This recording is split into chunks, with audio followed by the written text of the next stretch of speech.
what you're kind of calling is around intermittent fasting. Like that is the thing that you really believe in from the bottom of your soul.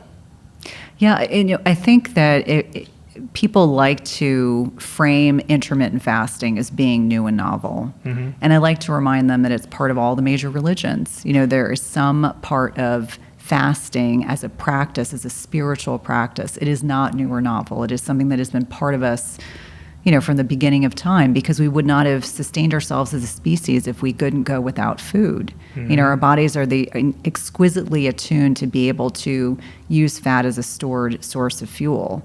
Unfortunately, in our hedonistic modern day lifestyles, we've been conditioned to believe that sleep is not important, that eating hyper palatable, highly processed foods is healthy, that being sedentary is normal, that not sleeping is acceptable, and not being physically active. And it's not even going to the gym, it's just people are sedentary all day long. Mm-hmm. And that is not an alignment with who we are as individuals. And so I think that we've gotten so far off base. And intermittent fasting, I think in many ways, is one of many strategies that people can utilize to harness better metabolic health. Talk to me, and I think maybe at the highest level, help educate us on what is intermittent fasting, and when you do it, what is actually happening in your body? Yeah, so it's an important question. So intermittent fasting is as easy as eating less often. Mm-hmm. That is really what it is at the basis. It is eating less often. When we're not eating, there are so many minor and major things that can go on. We have a reduction in inflammation. We've improved biophysical markers. So for many people, when they start fasting, they have better lipids, they have better glucose, better fasting insulin, et cetera. You reduce your risk of certain types of neurocognitive disorders like Alzheimer's and Parkinson's, which as I get older, I get worried, more concerned about those things, wanting to avoid them as much as possible. We know that it taps into this innate process of autophagy, this waste and recycling process that goes on behind the scenes. In an unfed state, our body has the ability to purge and get rid of disease, disordered organelles, mitochondria, et cetera.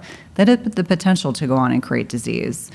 We know that if you fast long enough, you can also get some digestive benefits. So things as simple as bloating, but all the way up to, if you fast long enough, stem cell activation, changes in telomere length, which are the anti-aging benefits, and everything in between. But one of the most impactful things that many people notice fairly quickly is just improved cognition, mm-hmm. more mental clarity, more energy, because they're not wasting time digesting food. Their body can actually break down fats, and it can break them down into fatty acids. If there's a different process that goes on, they can break them into ketones, and you can actually have diffusion of ketones across the blood-brain barrier, which helps with the brain energy piece, helps with the cognition piece. And so those are the, more high-level things that I think about, but autophagy is definitely one of those, $15 words, but one that I think most people can understand. You just get rid of what doesn't belong. You're throwing out the trash. I remember I had the most difficulty fasting when I first started, until someone described to me what happens over the course of the first 2 hours, then 4 hours, then 6 hours, 8 hours, and something magical happens between the 8 and 12-hour mark. And then if you can make it past that, that's when you're really like in an exciting place. So, at the very beginning, you're giving yourself some degree of digestive rest. Up until about 12 hours, it really is digestive rest, but it's a reduction in bloating. There's something called the migrating motor complex mm-hmm. that is important for acting as a janitor in the digestive system. It's kind of sweeping things forward. It's almost like it's getting rid of debris, potential parasites, things that we've been exposed to.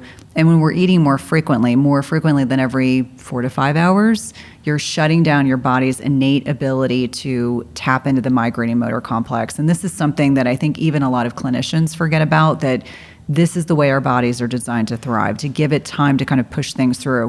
When you're not eating as frequently, you're getting better stabilized blood glucose. Many people may not realize that when you eat food, depending on what types of macronutrients you're eating, whether it's protein, fat, or carbs, has a different impact on that blood sugar response.